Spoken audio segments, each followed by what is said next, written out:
Hello everyone, this is Dixit, a student of Charles Darwin University.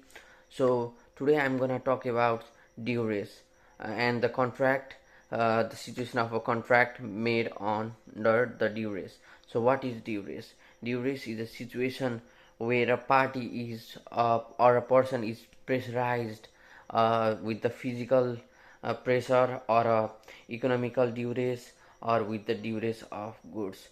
So if a person is forced to enter into the contract with a certain kind of pressure, it is the situation of a duress, and such contracts are avoidable. So furthermore, we will talk about the types of duress and every other details about duress. So talking further about the types of duress, basically the duress is categorized on three types. So the breakdown of duress can be a physical duress, economic duress, or duress of goods. So let's begin with the physical duress.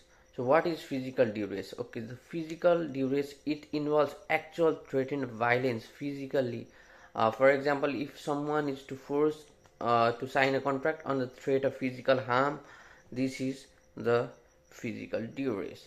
So any sort of duress, physical duress or physically violence uh, occurs if for the contract it's a physical duress, so it is violable.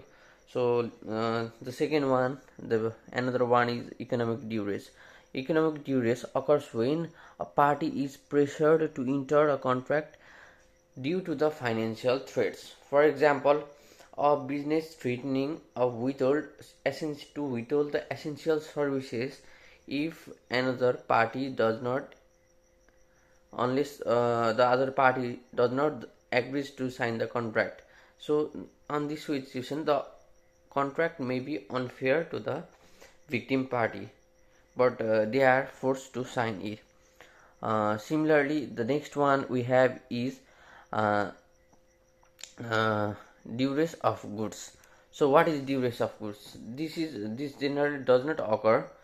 So this is the situation when someone is forced to sign a contract under the threat that their property or goods will be damaged or withheld.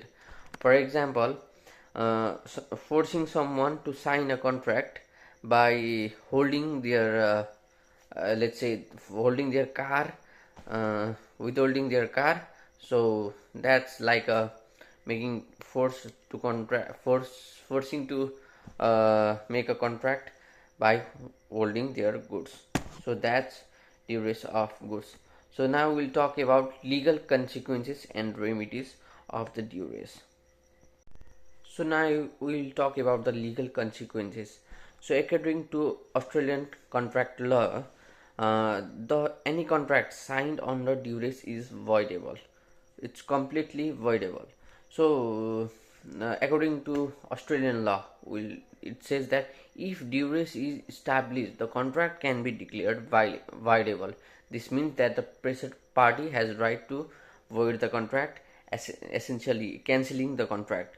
So the contract is treated as if it's never existed for the both parties are returned to their original position. So that's the completely the cancellation of the contract.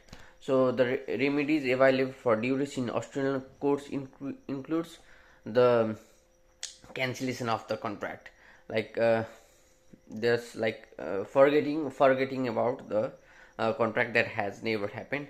And also the next um, remedy is that the pressurized party also can claim for compensation for the suffered loss due to the contract.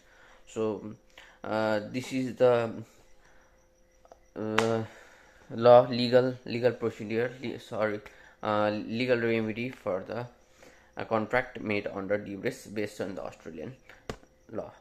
So furthermore, we'll be talking about the duress, and the next topic we have is about the we'll have a look on Australian case examination now.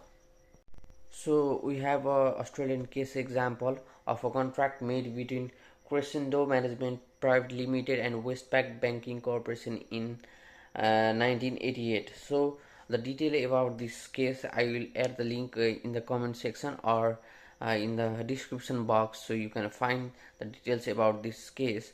So in this case, the let's talk on the very basic. The Crescendo Management Private Limited were forced to enter or sign the contract by Westpac Banking Corporation in an unfavorable situation with the financial threat. So the court favored the case in favor of Crescendo Management Private Limited, and Westpac Banking Corporation lost the case and the contract was cancelled. So if you wanna know more details, I will add a link in the comment section or in the description box.